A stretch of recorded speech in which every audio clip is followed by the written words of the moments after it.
to the podium, sir. Thank you, gentlemen.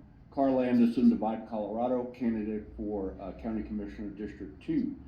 And what I'd like to talk about this morning primarily is the local emergency planning committee meeting that happened this morning at 8 a.m. in Divide, and I stopped there before coming up here.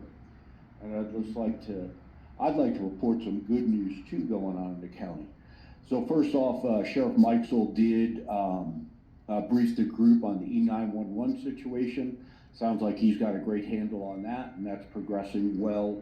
Hopefully for Teller County will come out shining in the new light, so that'll be good. Also, Deputy Sheriff Tedesco gave a report on the patrols in the National Forest, and it appears that the word has really gotten out, whether it be through their office or you guys and the public outpouring about the no campfires, and they're down to one or less a weekend of dealing with somebody burning that shouldn't be. So that's great news, and the word is, it's really done well. So also CPW reported on bears in mostly Woodland Park. It appears that they're, and let people know, don't leave your garbage out the night before. I've had bears. I have a bear-proof container at my office, and they have torn down the doors to my dumpster area but not gotten into my dumpster. So they're out, they're about, and they're making trouble for us. Also, public health was there. Mary did a report. Apparently she's only found one tick in Teller County. God bless her for finding that one tick. It appears that the oxygen bottles are going well and getting out and at the different areas. She also talked about bats. This time of year, bats are prevalent in Teller County. If you have one in your house, it's a bad thing. You may need to get rabies shots, so pay attention. I would contact public health to get more information on that. State Patrol was there, did a report. They're ramping up for the bike rally, the Veterans Rally coming up, and they'll have a good presence for us along with the Sheriff's County. Looking forward to that event. I sponsor it every year, and I also participate and ride in the event. So looking forward to that being a successful event. National Night Out was a lot of fun, lots of good participation. The burgers were good. And just, yes, County Fair was amazing this year. Went to both weekends, both days. Friday night, helped cook at or serve and cook at the buyer's dinner, and that was an awesome night. And I want to tell a quick little story. We're serving, and it's getting towards the end of the line, and this young man comes up and holds his plate out, and I put a steak on it, and he says, "Is that a steak?" And Dan and I teared up, and it's like, oh my gosh, what a great community we live in. So that was amazing. After, at the auction, I did manage to get a steer away from you guys, so I had to wait till the end for you guys to run out of funding, and SSR got out of my way, and Burt West and I managed to purchase a steer. And I did also negotiate for a swine in the back room for an underweight pig, young lady that had done her best with it and just didn't make it. But I'm sure it'll be tasty, to say the least. And just for the record, there on my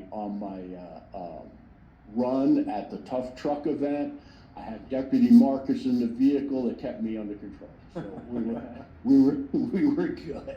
But it was a lot of fun, and the fair was just an amazing event this year.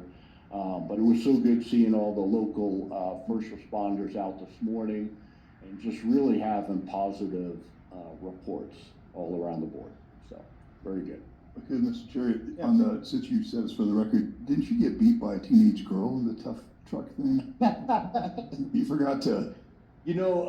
So the reality of the situation was that the People's Choice Award got chosen by the speaker that night, and I was brought up to that potential winner of that, and yes, young lady did beat me, okay? And to be fair, she's Apparently, I did not make the He was cut. part of the royalty, so, but no, to Carl's point, and Eric and Bob and I all served, is it's called a buyer's dinner. So obviously, if you have a checkbook and you want to come and, you know, purchase something, they make you dinner.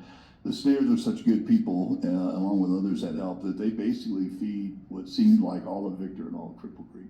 And that's why Carl teared up, we all did. And to have a kid, and there's a couple kids, I know Eric heard too, that came up and, would you care for a steak? Well, no, I'm not a buyer. And we're like, come on, man, take a steak. And so it's kind of like a Jesus and the loaves thing, you know, fish and loaves. And it just really felt good. And I think Eric is spot on. That was the biggest crowd we've ever seen.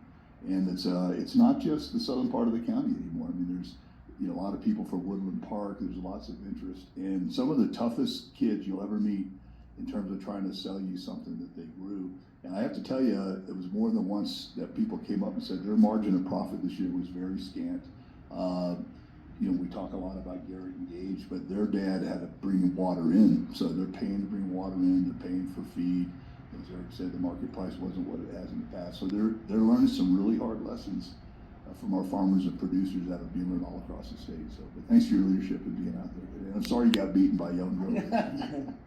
I'll take my lumps. Thank you, gentlemen. Yeah, and just one last comment on the fair, just because it reminded me of it. Not only did they have beef and swine, but there were also several lambs that were sold at it. And for the first time in a while, but there were multiple chicken projects. There were multiple rabbit projects, and one rabbit